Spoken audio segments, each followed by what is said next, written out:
धन से चाहे धर्म कमा लो और चाहे जो अभी दो गति बताई, भोग और नाश। एक संत कहा करते थे कि खाया पिया अंग लगेगा और लिया दिया संग रहेगा और बचे कुचे को जंग लगेगा। धन के कारण समाज में कैसी कैसी दुर्घटनाएं हो जाती हैं, उन सब से आप अच्छी तरह परिचित हो। हमारे जन्मभूमि की बात है, ग्राम गढ़ीना, तहसील मामाना, जिला मेरठ। एक व्यक्ति थे अध्यापक प्राथमिक विद्यालय में, उनका रिटायरमेंट का रह रहा था 1 साल। हुआ क्या, उनके पुत्र ने उनको सोते समय कि जिससे मुझे नौकरी मिल जाए। ऐसी ऐसी घटनाएं होती हैं। पिता पुत्र को मार देता है, पुत्र पिता को मार देता है, भाई भाई को मार देता है, बहन भाई को मार देती है। किस कारण से? धन के कारण, बस लोभ। और लोभ को कबीर साहब ने कहा कि जहां लोभ तहां पाप। की जड़ क्या है? लोभ है। काम क्रोध मद लोभ की, जब लग घट में खान, क्या पंडित क्या मूर्खा, दोनों एक समान। हम अज्ञानता से एक दूसरे को अपना शत्रु मान लेते हैं, लेकिन सज्जनों, असली शत्रु तो ये विकार हैं हमारे, जो भाई भाई के पास नहीं बैठने देते। और ये ऐसे हैं कि गुरु और शिष्य को भी अलग अलग कर देते हैं। तो इसलिए समझो और आगे बढ़ो। बहुत बहुत धन्यवाद। अब मैं निवेदन करता हूं, श्रद्धेय संत श्री प्रसील साहिब जी जो राजस्थान से हैं, अपने विचारों से हम सबको लाभान्वित करेंगे। समय 15 मिनट है। और इनके बाद में श्रद्धेय संत श्री श्रवण साहिब जी कबीर आश्रम टटीरी बागपत से वो तैयार रहेंगे।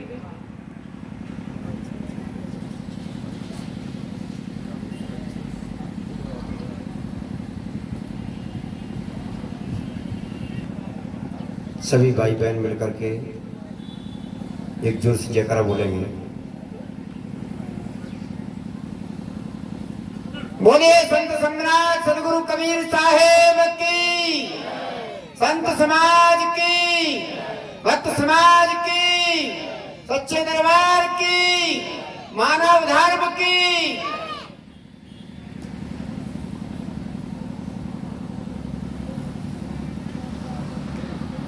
ध्यान मूलम गुरोर्मूर्ति, पूजा मूलम गुरुपदम, मंत्रमूलम गुरोर्वाक्यम, मोक्षमूलम गुरुकृपा, मोक्षमूलम गुरुकृपा। बोलिए गुरु महाराज की जय। विश्व वंदनीय संत सम्राट सदगुरु कबीरदेव,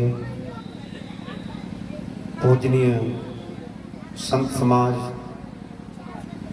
धर्म प्रेमी सज्जन, माता बहनों, नन्हे मुन्ने बच्चे, आप सभी को मेरा हार्दिक अभिनंदन साहिब।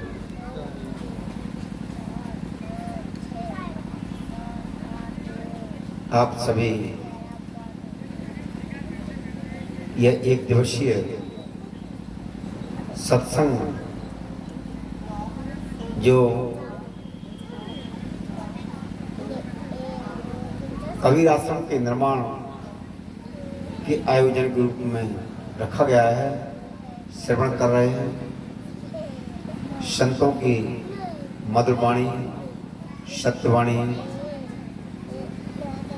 के माध्यम से आपके कानों तक शब्द पहुंच रहे हैं।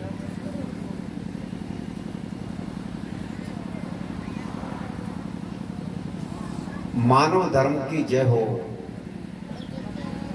वो धर्म कितने हैं? धर्म बहुत है।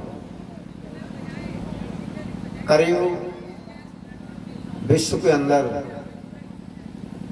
300 धर्म आज से 22 वर्ष पहले तक रहे, शायद एक दो बढ़ तो गए होंगे इस समय। हाँ देखो हमारे साईं जी बता रहे हैं इस समय, क्योंकि आज से 22 वर्ष पूरा हुआ। जो पुस्तक थी उसमें 300 धर्मों की व्याख्या की गई थी, परंतु अब बढ़ते बढ़ते वो धर्म जब वो पुस्तक लिखी गई होगी तब तक 300 धर्म रहे होंगे। उस पुस्तक के निर्माण होने से और अब तक के रूप में साहब बता रहे हैं कि विश्व के अंदर 950 धर्म है और शायद बढ़ करके 1000 भी हो सकते हैं और ज्यादा हो जाएंगे, तो जनसंख्या बढ़ेगी, धर्म बढ़ते रहेंगे। और विचार किया जाए क्या धर्म एक को छोड़ करके दो भी हो सकते हैं क्या? धर्म एक को छोड़ करके दूसरा नहीं हो सकता है। तो ये क्या है? ये जो सुन रहे हैं कि 950, अथवा मैंने उस पुस्तक का प्रमाण दिया कि उसमें 300 धर्मों की व्याख्या थी, तो ये क्या है? ये है हमारी मान्यताएं। और ये मान्यताएं, इन मान्यताओं ने मानवता को धूल में मिला दिया है। मान्यताओं ने मानवता को धूल में मिला दिया है। क्या है धूल में मिलाना? धूल में मिलाना यह है, आज यहां पर जिस प्रकार आप सब भाई बहन एक जगह बैठ करके जलपान लिए और एक जगह बैठकर सत्संग श्रवण कर रहे हैं, जहां सभी भाई प्रेम से बैठ सकते हैं, एक दूसरे से आदान प्रदान कर सकते हैं, एक दूसरे की बात सुन सकते हैं, एक दूसरे से बात अपनी कह सकते हैं और कोई भी प्रकार की परेशानी आने पर एक दूसरे को सहयोग कर सकते हैं। यह है मानव धर्म। और सभी मनुष्य हैं, किसी की भी उत्पत्ति दूसरे तरीके से नहीं हुई है।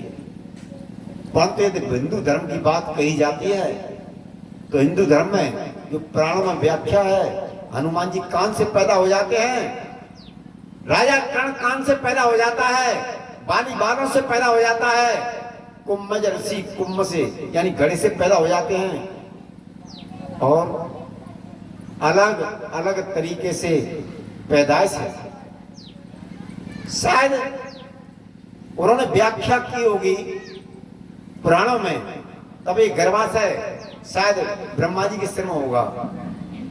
इसलिए मनुस्मृति कहती है कि ब्राह्मणों की उत्पत्ति मुख से हुई है, क्षत्रियों की उत्पत्ति भुजाओं से हुई है और वैश्य वर्ग की उत्पत्ति पेट से हुई है और शूद्रों की उत्पत्ति पैरों से हुई है। ये क्या है? यह मानवता में दरार पैदा करना है, अथवा हम ऊंचे हैं और तुम नीचे हैं, इस बात को प्रकट करना है। और जहां ऊंच और नीच का भेदभाव है वह मानवता नहीं है, वहां स्वार्थप्रता है, हम ही श्रेष्ठ हैं, इस बात को पैदा करना चाहते हैं। यहां पर बैठे हुए भाइयों की ओर मेरी जब दृष्टि गई, उनकी ओर देखते हुए मैं एक बात कहना चाहता हूं, जिनको शायद कई नाम से पुकारा जाता है। किसी क्षेत्र में तो लोपीटा के नाम से कहते हैं, इस क्षेत्र में लोहार के नाम से कहा जाता है। और उन्होंने अपना शब्द शुद्ध शब्द क्या रखा है मुझे पता नहीं है उस बारे में, पर मैं कहना चाहता हूं, ये जितना भी लोहार वर्ग है, जो गाड़ीवान है, महाराणा प्रताप के हाथ से जब सत्ता उनके राज्य की चली गई और वहां की सत्ता अकबर के हाथ में आ गई या किसी और मुसलमान के हाथ में चली गई, तो उन्होंने कहा या तो इस्लाम धर्म को स्वीकार कीजिए अथवा चित्तौड़ को खाली कीजिए। ये सूरवीर हैं, ये जो गाड़ीबान हैं ये सूरवीर हैं, अन्य क्षत्रियों सूरवीर नहीं है। इन गाड़ीबानों ने ये कहा कि हम चित्तौड़ को छोड़ सकते हैं, परंतु तुम्हारे इस्लाम धर्म को स्वीकार नहीं कर सकते हैं। ये बात मैं क्यों कह रहा हूं? मैं जातिवाद फैलाने के लिए नहीं कह रहा हूं, मैं उस मान्यता के ऊपर कह रहा हूं जो ये कहते हैं कि हम ऊंचे और तुम नीचे हैं। ये क्षत्रिय वर्ग के लोग हैं जो गाड़ीवान हैं। जितने भी लोगों से पूछा जाता है वो सब ये कहते हैं ठाकुर हैं। क्या हो गया है आज वर्तमान के ठाकुरों को, इन क्षत्रियों को, कि वो इनको अपने आप में मिला नहीं सकते, दूर कर दिया नीची जातियों में, अथवा इनकी गिनती SC/ST वर्ग में चली गई। किस में होनी चाहिए? इनकी गिनती जनरल में होनी चाहिए, और इनको जनरल में गिनती करा करके क्षत्रियों में, ब्राह्मण क्षत्रियों में गिनती करा करके इनको अपने आप बराबर में लेना चाहिए था। परंतु आज क्षत्रिय वर्ग इनको अपने पास में नहीं बिठा सकता है, दूर कर दिया। ऐसे ही जितनी भी जातियां हैं वह सब दूर दूर दूर दूर। जब हम एक दूसरे को दूर करते चले जाएंगे तो क्या होगा? हम अपने आप को ऊंचा और सबको नीचा मानते हैं। और नीचे और ऊंचे का अर्थ क्या है? एक दुआ में कहा है, उत्तम कुल में जन्मिया धोए धोए राखत अंग, और सोई नीच पहचानिए जो नाहि करत सत्संग। सत्संग से क्या लाभ होगा? अभी आप सुन रहे थे संतों के द्वारा, सत्संग से सद्बुद्धि मिलती है।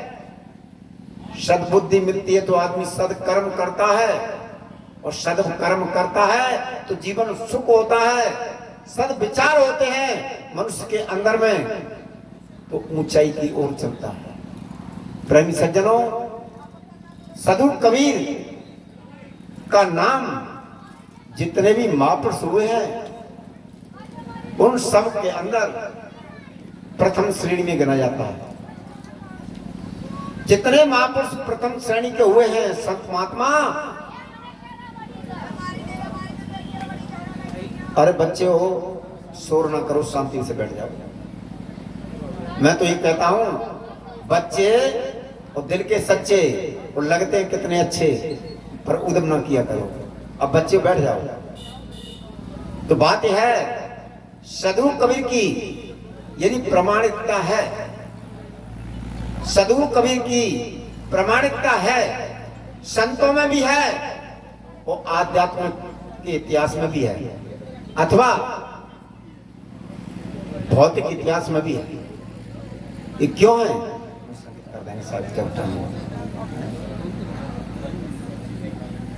क्यों है? इसका कारण क्या है?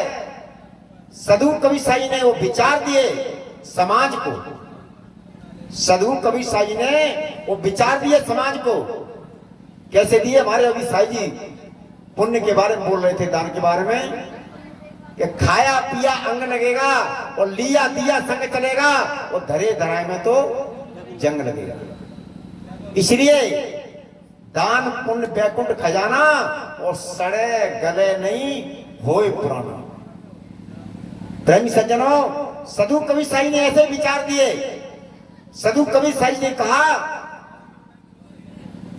पानी में मीन प्यासी मोई सुन सुन आवत हंसी, आत्म ज्ञान बिना न भटके कोई मथुरा कोई काशी। प्रेमी सज्जनों, उन्होंने कहा प्रत्येक आत्मा एक चेतना राम है। ये नहीं कहा कि मैं राम हूं, जैसे रामपाल ने कहा मैं कबीर का अवतार हूं, सिर्फ मैं ही कबीर हूं। कबीर साहब ने कहा जैसा मैं हूं जैसे तुम हो, अगर कुछ अंतर होता है तो मैंने अपने आप को जान लिया है, मैंने अपने आप को समझ लिया है, तुम अन्यत्र कहीं भटक रहे हो। तेरो राम तोई में तू अंत मत भटक। हीरा कीचड़ में गिर गया है, हीरा कीचड़ में गिर गया है, उसे साफ कर लीजिए, उसकी चमक कहीं नहीं जाती। पानी में मीन प्यासी, मुझ सुन सुन आवत हांसी।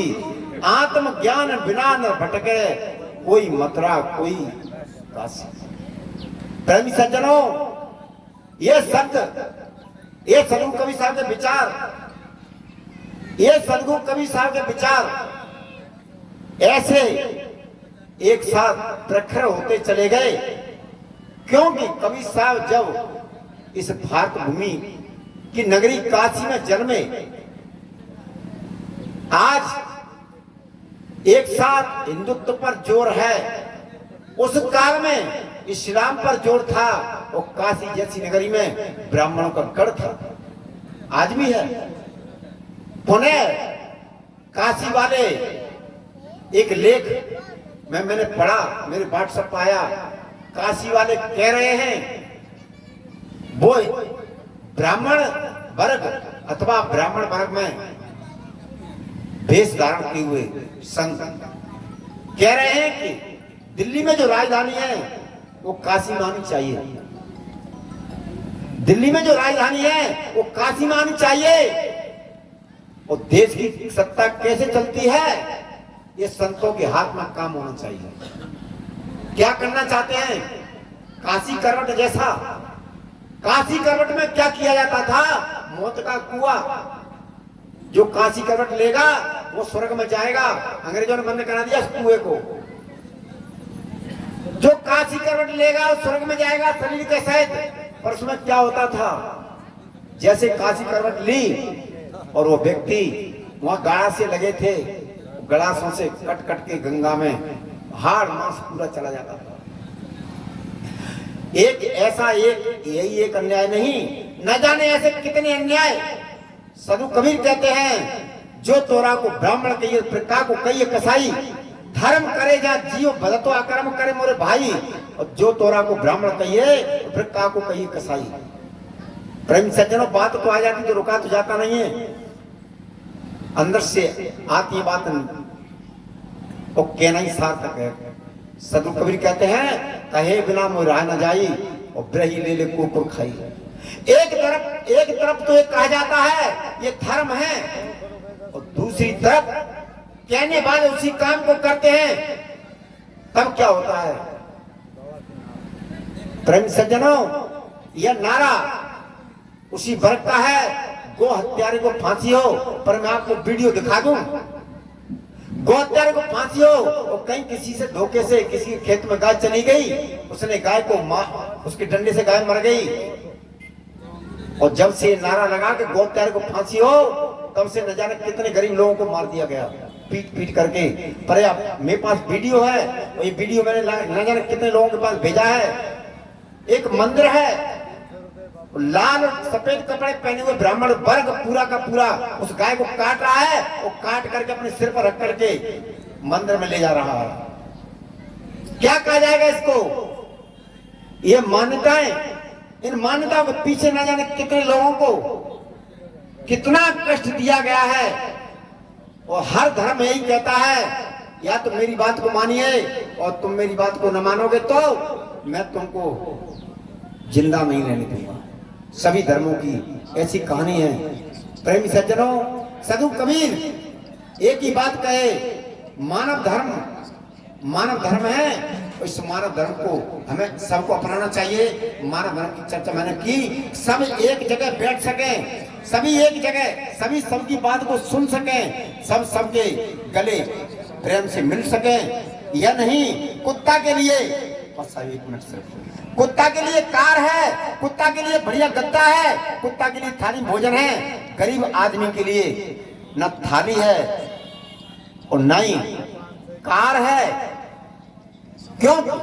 स्वार्थी लोग सिर्फ अपनी पूर्ति चाहते हैं, गरीबों को एक तरफ धकेलते हुए चले जाते हैं। उनके हृदय में जगह नहीं, और जिनके हृदय में जगह नहीं, उनको इंसान न कह करके हैवान कहना चाहिए। और जो हम छोड़ करके इंसानियत में आते हैं और सबसे प्रेम करते हैं, इसी को कवि साई ने कहा, पोथी पढ़ पढ़ जगमुआ पंडित हुआ ना कोई, 2.5 अक्षर प्रेम का पढ़े से पंडित होए। हमारे संत श्री दिव्य साहब ने कहा, यह गाड़ी खराब होती है, कोई यान खराब होता है, इसके लिए सरकारी और प्राइवेट दुकानें ठीक करने के लिए, पर आदमी की बुद्धि जब खराब होती है उसके लिए कोई भी दुकान नहीं है, उसके लिए सत्संग ही दुकान है। और सत्संग के इतिहास में, आध्यात्मिक इतिहास में 2 प्रमाण ऐसे हैं, डाकू रत्नाकर और डाकू अंगुलीमाल, जिनका सत्संग से सुधार हुआ और अच्छे महामानव कहलाए। इसलिए यह एक बुद्धि का रिपेयरिंग सेंटर हमारे संत प्रबुद्ध साहब यहाँ खोलने जा रहे हैं। आप इसमें सब सहयोग करेंगे। इससे क्या लाभ होगा? जो हम बाहर का कुछ सीखते हैं, बाहर का कुछ इकट्ठा करते हैं, उससे हमको बाहर का लाभ मिलता है। पर आप कितना ही पैसा कमा लीजिए, पर आपका पुत्र कुपुत्र हो जाता है, आपके परिवार में वैमनस्यता फैल जाती है, समाज में वैमनस्यता फैल जाती है, तो धन काम नहीं आ पाता है। अगर हमारे पास ठीक विचार होते हैं तो हमारा धन का भी सदुपयोग होता है, हमारे समय का भी सदुपयोग होता है, हमारे शरीर का भी सदुपयोग होता है। हर वस्तु का हम सदुपयोग कर सकते हैं यदि सदुपयोग की हमारे पास विचारधारा है। इसलिए साधु कबीर ये सत्संग, ये शिक्षा देता है, यह सेंटर इसलिए खोला जा रहा है। यहाँ सब लोग लाभ लेंगे, इनका अपना और सबका भला करेंगे। इन शब्दों के साथ में मैं अपनी वाणी को विराम दूंगा। एक बार सभी मिलकर के जोर से जयकारा बोलेंगे। बोलिए सद्गुरु साहिब की, संत समाज की, सच्चे दरबार की, मानव धर्म की, प्रबुद्ध साहिब की।